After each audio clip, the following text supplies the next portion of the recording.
সুপ্রভাত বন্ধুরা। আজকে আবারও একটা নতুন দিন, নতুন সকাল তোমাদেরকে সঙ্গে নিয়ে শুরু করছি। তো আশা করছি সবাই খুব ভালো রয়েছো আর আমরাও বেশ ভালো রয়েছি। আর আজকে একদম ভোর ভোর উঠে গেছি, মানে 4:30। তো আজকে সকালটা একটু আর্লি শুরু হয়েছে আর কি, যেহেতু ছেলেরও স্কুল রয়েছে আর সাথে হাজব্যান্ডও আজ সকাল সকালই বের হবে। তো তার জন্য দুজনের জন্য একটু ব্যস্ততা রয়েছে বলতে পারো। তো আশা করব অন্যান্য দিনের মতো আজকের ভ্লগটিও তোমাদের ভালো লাগবে। আর যদি ভিডিওটা তোমাদের ভালো লেগে থাকে তবে অবশ্যই লাইক করো, কমেন্ট করো আর হ্যাঁ, শেয়ারও করে দিও নিজেদের কাছের মানুষদের সাথে। তো সকালে প্রথমে ঘরটা ঝাড়ু দিয়ে নিলাম আর তারপরে চলে এসেছি বাসনগুলো এখন গুছিয়ে রাখ। আর এই বাসনগুলো আর কি আমি কালকে রাত্রে ধুয়ে রেখেছিলাম।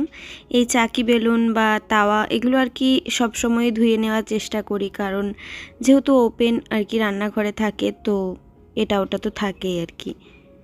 আর কি বলো তো, সকালে ওঠাটা একটুখানি কষ্টকর সত্যি, কিন্তু উঠে যাওয়ার পরে নিজে ফ্রেশ হয়ে নেওয়ার পরে যে রিফ্রেশনেসটা লাগে সেটা কিন্তু বলার মতো না। আর কাজগুলো না প্রচণ্ড তাড়াতাড়ি হয়ে যায়। তো তাই আর কি ঠিক করেছি এর পরের থেকে না প্রায় প্রতিদিনই ভোরবেলাতেই উঠবো। আজকে ছেলের স্কুল আছে বলে না, তাহলে কাজগুলো ঝটাপট হয়ে গেলে নিজে একটু রেস্ট পাওয়া যায়, এই আর কি। তো একটা সবজি বানাবো আর রুটি বানাবো, যেহেতু ও আর কি সকালেই খেয়ে বেরিয়ে যাবে। তারপরে সারা দিনের একটা বাইরে ঘোরাফেরা তো রয়েছে, তো তার জন্য চেষ্টা করি সব সময় বাড়ির থেকে একটা কিছু খাবার বানিয়ে যদি সকালবেলায় যত সকালেই হোক না কেন খেয়ে যায়, তাহলে সারা দিন কিন্তু গ্যাস অম্বলটা হবে না বা রোদে যে একটা ডিহাইড্রেশন সেটা আর কি হয় না চট করে। তো তার জন্যই সেরকম একটা হেলদি কিছু বানানোরই আর কি আমি সবসময়ই চেষ্টা করি। তো এইদিকে একটু সাদা তেল দিয়ে তার মধ্যে আমি কালো জিরে কাঁচা লঙ্কা ফোড়নে দিয়েছি, আর এরপরে আলুগুলো দিয়ে একটুখানি ভেজে নেব। এই সবজিটা খেতে না দারুণ হয়। তো আলুটা একটু নাড়াচাড়া করে নেওয়ার পরেই আমি এখানে কেটে রাখা সবজিগুলো দিলাম। এখানে বাড়িতে থাকা সমস্ত রকমের সবজি কিন্তু দেওয়া যেতে পারে। আমার বাড়িতে এই মুহূর্তে আর কি ফুলকপি ছিল একটুখানি, আর গাজর আর ক্যাপসিকাম, তো সেটাই আমি দিলাম। যদি কুমড়ো থাকে, পটল থাকে, যাই থাকবে সেটা দিলে কিন্তু খেতে খুব ভালো লাগবে। তো এদিকে সবজিটা একদমই কম ফ্লেমে দিয়ে ভাজতে থাক, ততক্ষণে ছেলের জামাটা আমি আয়রন করে নিলাম। কারণ ছেলেকে স্কুলে আর কি আমি সবসময় কটনের জামাই পরিয়ে পাঠাই। আমার একটু কষ্ট হয় ঠিক কি মেনটেনের জন্য, তবে কি বলো তো, ওর সারাদিনের যে একটা আরাম সেটা কিন্তু বিশাল দরকার। তো এদিকে জামাটা আয়রন করে ড্রেসটাকে রেডি করে রেখে তারপর আবারও এদিকে চলে এসেছি। সেরকম কিছুই মশলা আর কি দেবো না, হলুদের গুঁড়ো, জিরের গুঁড়ো, ধনের গুঁড়ো আর অল্প একটু করে চিনি অ্যাড করলাম, ব্যাস। এরপর আবারও সুন্দর করে কষাতে থাকবো। একটু জল দিয়েছি যেন সুসিদ্ধ হয়ে যায় সবজিটা। আর এদিকে আটাটা আমি কিন্তু কালকে রাত্রেই মেখে রেখেছিলাম, আর তাই ঝটপট করে সকালে উঠে যেহেতু আমি আটাটা ফ্রিজ থেকে বের করে দিয়েছিলাম, তাই রুটিটা খুব সহজেই হয়ে গেল আর কি। তো এইদিকে আমি বেশি একটা রুটি বানাবো না, 4টে রুটি আপাতত বানাবো ওদের জন্য।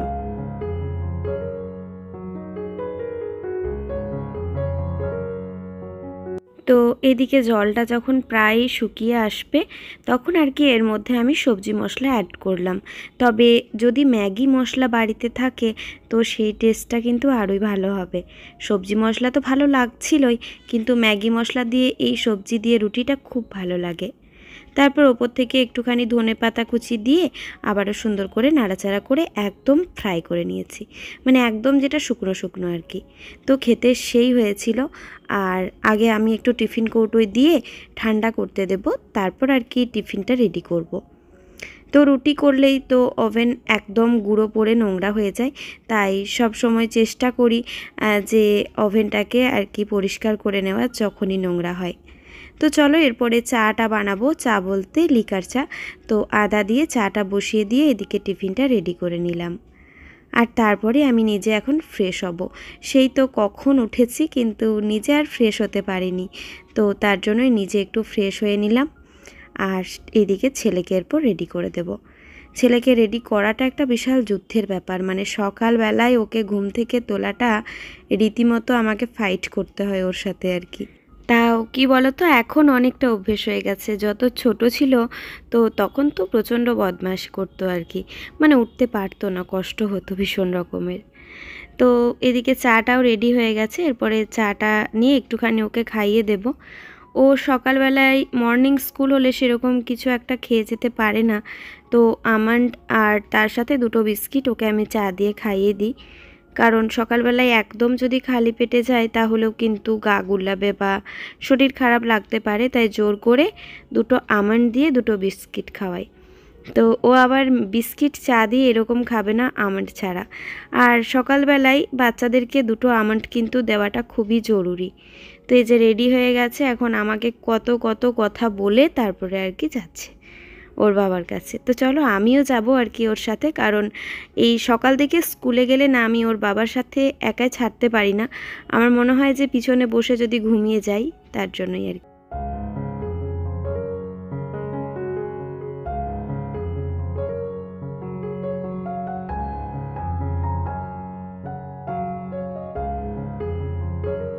তো ফিরে এসে ভাবলাম যে ওর বাবা কি যেন কাজ টাজ করছে আর কি, তো কাজগুলো করতে থাক আর ততক্ষণে আমি বিছানাটা ঝেড়ে ঝুড়ে পরিষ্কার করে নিই। আর ওকে খাবার দিয়ে দিয়েছি, খাবার খাওয়ার হয়ে গেছে, মানে গাড়িটা একটু আগে আসার কথা ছিল বাট লেট করেছে এই আর কি। তো আমারও কাজটা কেন বাকি থাকে, তাই আমি চাদরটা বিছিয়ে নিচ্ছি। আর হ্যাঁ, এই চাদরটা না নতুন ফ্লিপকার্ট থেকে নিয়েছি। তো কোয়ালিটি বলো আর দেখতেই বলো সত্যি অসাধারণ, মানে ভীষণ ভালো। কটনটা এতটা সুন্দর আমি ভাষায় প্রকাশ করতে পারবো না। তো তাই লিঙ্কটা তোমাদের সাথে শেয়ার করলাম, যদি কেউ নিতে চাও অবশ্যই ডেসক্রিপশানে গিয়ে চেক আউট করে নিও আর অর্ডারও করে দিতে পারো। আমার তো চাদরের বিশাল নেশা আর কি, মানে বেডশিট আমার প্রচুর প্রচুর মানে ভালো লাগে। তো তার জন্য এর কালেকশন বাড়াতেও আমার ভালো লাগে। তো তাই টুকটাক টুকটাক এদিক ওদিক থেকে যেখানেই ভালো পাই সেখান থেকেই কালেক্ট করার চেষ্টা করি। এক একজনের দেখবে এক এক রকমের চয়েস থাকে বা এক এক রকমের আর কি নেশা থাকে। তো আমার বলতে পারো এটা একটা বিশাল নেশা।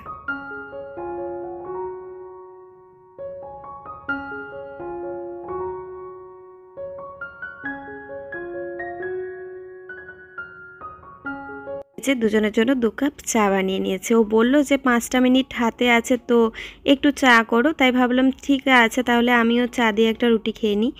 একটা রুটি বেঁচে গেছে, ছেলেকে একটা টিফিনে দিয়েছি, ও দুটো খেয়েছে। তো তাই আর কি একটা রুটি দিয়ে আমার ব্রেকফাস্ট হয়ে গেছে। আর ওই যে ও ওখানে যাচ্ছে, আর ওখান থেকে যতক্ষণ না গাড়িটাতে যায় ততক্ষণ পর্যন্ত না আমি ওখানেই দাঁড়িয়ে থাকি জানালার কাছে। জানালার থেকে দেখা যায়, তো তোমাদেরকে একটু জুম করে আজকে দেখালাম আর কি। তারপরে আবারও কাজে চলে এসেছে, আর এখন মোটামুটি ওই 7টা 15-20 এরকম মতো বাজবে হয়তো।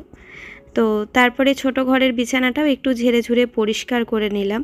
তবে বড্ড সমস্যা ভোগ করছি, এত পিঁপড়ের উপদ্রব হয়েছে, এত এত বেশি পিঁপড়ে যে লাক্সমান যে রেখা বা যেটা আর কি চক্খড়ি যাই বলো না কেন সেটা আর কি দিচ্ছি, তবুও তাতে পিঁপড়ে পুরো হজম করে নিচ্ছে সমস্ত কিছু খাবার। আর তাই আর কি খুব একটা সমস্যায় রয়েছি। যাই হোক, আমি তোমাদের সাথে যদি আমি উপকার পাই, একটা বুদ্ধি খাটিয়েছি, তাহলে তোমাদের সাথে আমি সেটা শেয়ার করব। বাট আমি যতক্ষণ না নিজে উপকার পাচ্ছি ততক্ষণ তোমাদের সাথে শেয়ার করব না। তো ছোট ঘরে জানালাটা একটু মুছে টুছে নিয়ে, প্রচণ্ড ধুলো পড়ে, মানে ছোট ঘরে জানালাটাই বেশি ধুলো পড়ে জানো তো, ওই দিকটা সবসময় খোলা থাকে, তো তার জন্যই একদম রাস্তার ধুলোটা পুরো এসে পড়ে। তো তারপরে আজকে না জানালা দরজাগুলো তাড়াতাড়ি করেই বন্ধ করে দিয়েছি। একটা হিউমিডিটি রয়েছে বাইরে, তো আমার যেন মনে হচ্ছে হিটটা পুরো ঘরে ঢুকে যাচ্ছে, এত গরম লাগছে। তো ভাবলাম যে ধুর বাবা, আমি জানালাগুলো আগে বন্ধই করে দিই, দরকার নেই আমার জানালা খোলার। তো তারপরে আর কি কাপড়গুলো এখন ভাঁজ করছি। আর এই কাপড়গুলো সকালেই তুলে আনা হয়েছে, সাথে কালকেরও কিছু কাপড় রয়েছে, কালকেও ভাঁজ করা হয়নি, তো একসাথেই ভাঁজটা হয়ে যাবে। আর দেখবে একা ঘরে থাকলে কাজ কিন্তু খুব তাড়াতাড়ি হয়, কিন্তু বাড়িতে যদি কেউ একটা থাকে, তাতে ছেলে হোক বা হাজব্যান্ড হোক বা আরও কেউই হোক না কেন, তাহলে কিন্তু কাজটা অনেকটা দেরি হয়ে যায়। তো একা ঘরে একদম এক রিদিমে কাজ করেই যাচ্ছি। মাঝে মাঝে টুকটাক আরও কাজ সারছি, সবটা তো তোমাদের সাথে শেয়ার করা হচ্ছে না, তাহলে তো 1.5 ঘন্টার ভিডিও হয়ে যাবে, তাই না? তো তার জন্যই মাঝে মধ্যে টুকটাক এটা ওটা করতে থাকছি, আর তার সাথে তোমাদের সাথেও শেয়ার করছি। তো কাপড় জামাগুলো ভাঁজ করে জায়গায় তুলে দিতে পারলে একটা শান্তি আসে, আর মনে হয় যে হ্যাঁ, অনেক বড় একটা কাজ হলো। দেখবে কাপড় জামা, বই খাতা ছোট ঘরকে না বেশি নোংরা করে। আমাদের যেহেতু ছোট ঘর, একটাই রুম, তো ছেলে এসে বসবে বা খাবে বা শোবে, টিভি দেখবে, পড়বে, যাই করুক না কেন সেই একটা রুমের মধ্যেই। ছোট ঘরটা খুব একটা বেশি ইউজ হয় না, খুব কম। তো কখনো কেমন ওর মন গেল, ও পড়তে বসলো, এরকম আর কি। তবে ছোট ঘরটা আমি একটু বসে থাকি, একটু রিল্যাক্স করি, আমার একটু কাজে আসে, কিন্তু ওদের সেরকম একটা কাজে আসে না। এটা মায়ের শাড়িটা, মা রিসেন্ট আবারও আসবে, তো তার জন্যই আমি বলেছিলাম যে শাড়িগুলো তাহলে রেখে যাও। আর ইদানিং তো আমার খুব একটা শাড়ি পরা হয় না, আগে মাকে শাড়ি আনতেই হতো না, আর মাও সেরকম একটা শাড়ি পরে না, তো এই এখানে আসলেই যা আর কি পরে টুকটাক। তো তার জন্যই বলতে পারো শাড়ির সংখ্যা আমাদের ক্রমশই কমে আসছে।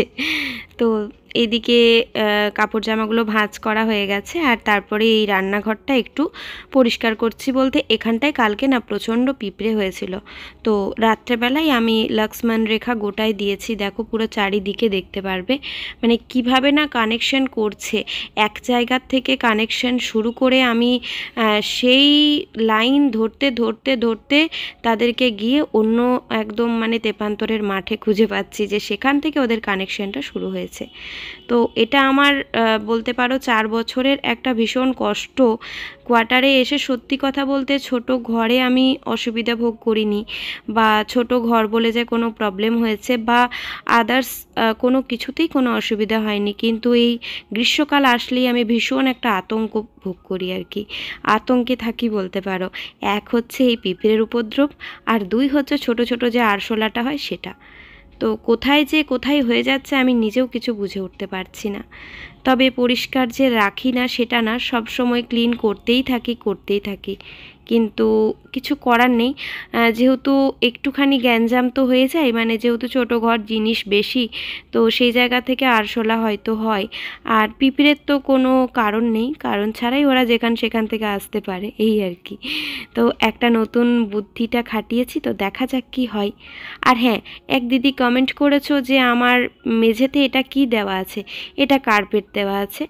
তো এর আগেও আমি একটা কার্পেট দিয়েছিলাম, যেটা আমার চ্যানেলে প্রথম দিকের ভিডিওতে তোমরা দেখতে পারবে। আর এই কার্পেটটা আর কি রিসেন্টলি দেওয়া হয়েছে। তো কিছু করার নেই, যেহেতু কোয়ার্টার, তাই মেঝেটা শান ছিল, তো সেটা ভীষণ নোংরা, নিজেরই কেমন মনে হতো নোংরা জায়গায় আছি। তাই সেই নোংরা জায়গাটাকে একটুখানি সুন্দর করার জন্যই এই ব্যবস্থা বলতে পারো। তো স্নান হয়ে গেছে, এরপরে আর কি পুজোটাও আজকে আমি করব। আর যেহেতু সকাল স্নান হয়ে গেছে, আর ছেলেও চলে এসেছে স্কুলে থেকে, ওকে নিয়ে এসে তারপর আমি স্নান করলাম। এখন ওই 11:30 মতো বাজে। ও স্কুল থেকে এসে ওকে ড্রয়িং করতে দিয়েছি, ড্রয়িং করছে এখন। আমি চলো ঝটপট করে পুজোটা সেরে ফেলি।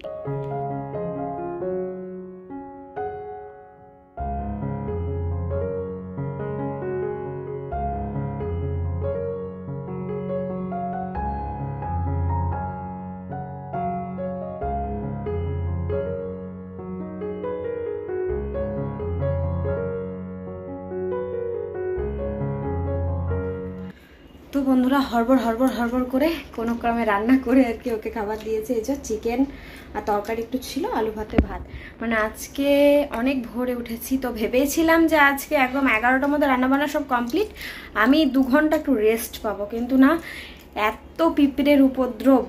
তো ভাবলাম আজকে সবকে নিঃস্ব করে একেবারে সমস্ত কাজবাজ কমপ্লিট করব। তো এই রান্না আর কি মোটামুটি হয়ে এসেছে, আর চিকেনটা তো হয়েই গেছে, আর কিছু না, জাস্ট একটুখানি আর একটু জলটা ফুটাচ্ছি। তো এই আর কি, তারপরে আমিও খেয়ে নেব। তো চলো খাবার দাবার খেয়ে তারপর তোমাদের সাথে আবার দেখা হচ্ছে। সৃজনবাবু নিজের হাতে খেতেই বেশি পছন্দ করে আর কি, চিকেন হলে মেনলি। তো চলো এখনের মতো টাটা। ছেলেকে খাওয়ানোর পরে আর কি আমিও খাবার নিয়ে নিয়েছি। এই যে চিকেন, স্যালাড, একটু সবজি ছিল, আলু সিদ্ধ, আর আমের আচার। তো আজকের ভিডিও এখানেই শেষ করছি, দেখা হবে আবারও নতুন ভিডিওর সাথে। ততক্ষণে সবাই ভালো থেকো, সুস্থ